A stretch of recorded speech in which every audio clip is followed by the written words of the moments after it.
kepada makhluknya. Memahami cara kerja Allah.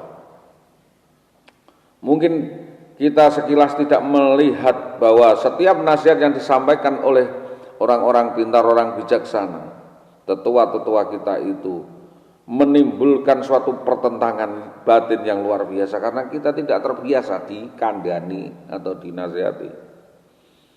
Tetapi tetaplah bergaul dengan orang yang memberi nasihat yang baik.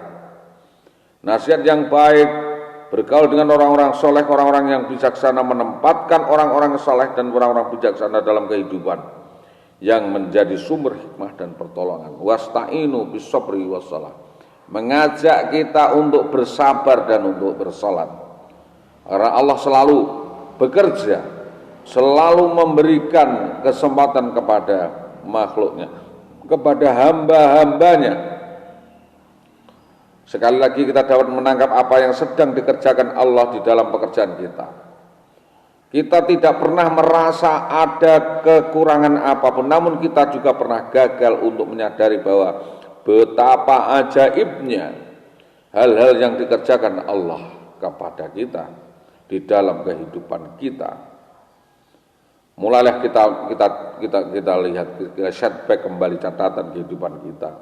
Bagaimana rasanya kita ditinggalkan anak-anak, bagaimana rasanya kita ditinggalkan istri kita, bagaimana rasanya ditinggalkan orang tua kita sehingga kita sendirian.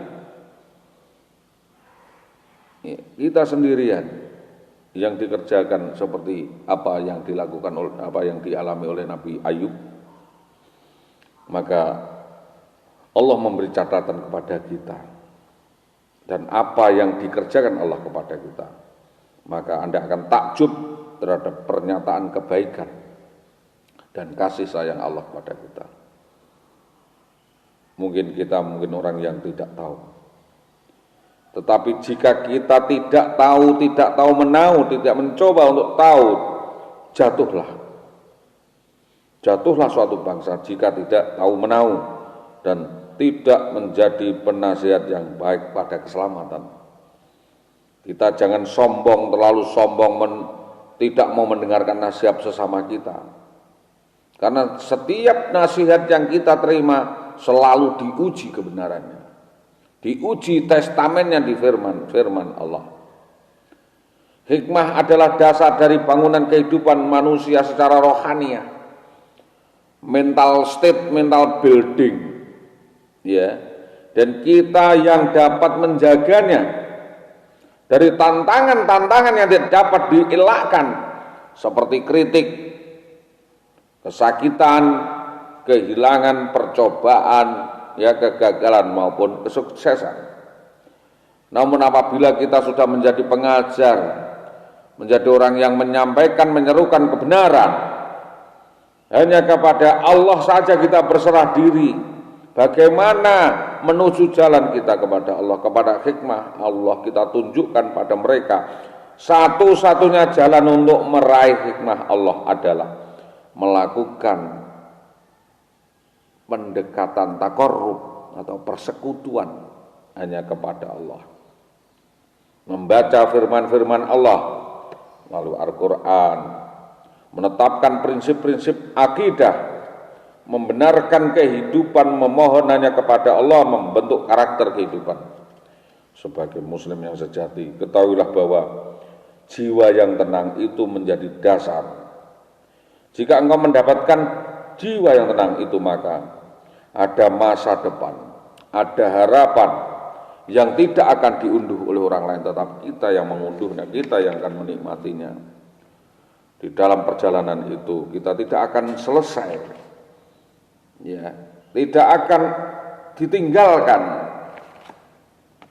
Bagaimana seseorang itu melakukan dan tidak ditinggalkan, yaitu mengambil keputusan sebaik-baiknya, yaitu keputusan terpenting yang harus dihadapi adalah meninggalkan dosa-dosa dan meninggalkan dosa yang tinggal di dalam hati.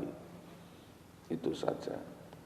Maka berpikir yang cerah, berpikir tentang anak-anak, berpikir tentang keluarga, pikirkan masa depan cerah bersama dengan pengalaman-pengalaman ketuhanan, kebersamaan. Tidak ada pemberian terbesar yang dapat diterimakan seorang anak selain bimbingan dan hubungan yang baik dengan orang tuanya.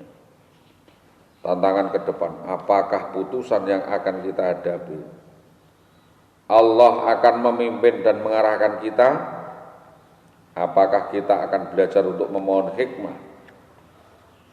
Dengan cara apa kita meminta hikmah itu? Ketahuilah bahwa jika